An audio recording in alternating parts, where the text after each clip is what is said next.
মই কেতিয়াবা কওঁ যে আমাৰ মহিলাসকলে ঘৰখন চলাবলৈ যিমান কষ্ট কৰে মোৰ লগত যদি আৰু টকা থাকিলেহেঁতেন মই হয়তো অৰুণোদয় আঁচনিও একেদিনাই ৩,০০০ টকা কৰি দিলোহেঁতেন।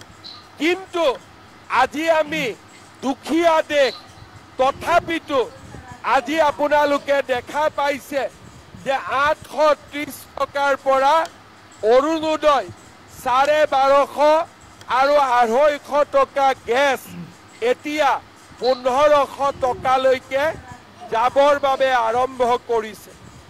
আজি আমি ১০,০০০ টকা মহিলাসকলক ইয়াত দিম, কিন্তু ১০,০০০ টকাত আমি ৰখি নাযাওঁ, কাৰণ আমি লাখপতি বাইদেউ হ'ব লাগিব। আৰু তাৰ কাৰণে মই আপোনালোকক কেইটামান পৰামৰ্শ দিব খুজিছোঁ। আজি যিসকলে অৰুণোদয় আঁচনি পাইছে ফেব্ৰুৱাৰী মাহত তেওঁলোকক মই আৰু এটা ডাঙৰ উপহাৰ দিব গৈ আছোঁ। কি দিম এতিয়া নকওঁ, তেতিয়া আপোনালোকক কম। কেতিয়া কম, কোন মাহত কম, কেতিয়া কম, ফেব্ৰুৱাৰী মাহত কম। লগতে আপোনালোকক মই আৰু ক'ব খুজিছোঁ যে আমাৰ ল'ৰা ছোৱালীৰ কলেজত এডমিশ্যনত আপোনালোকে পইচা দিব নালাগে। আমি বিনামূলীয়াকৈ এডমিশ্যন দিওঁ। ছোৱালীক পঢ়িবৰ কাৰণে আমি নিযুত মইনা আঁচনি দিওঁ। ছোৱালী ল'ৰাক স্কুলত আমি বিনামূলীয়াকৈ কিতাপ দিওঁ।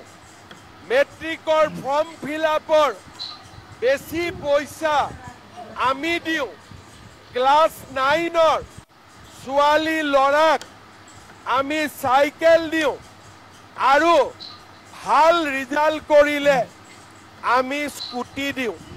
তাৰ মানে আপোনালোকৰ ঘৰত যিমান দায়িত্ব আছিলে, ঘৰৰ মানুহক, ঘৰৰ পৰিয়ালক খোৱা পিন্ধা দিব লাগে, চাউল দালি নিমখ চেনি আমি সহায় কৰিলোঁ।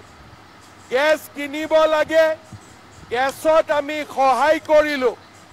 ল'ৰা ছোৱালীক পঢ়ুৱাব লাগে, আমি ল'ৰা ছোৱালীক পঢ়ুৱাবৰ কাৰণেও কিতাপ এডমিশ্যন আমি দিলোঁ।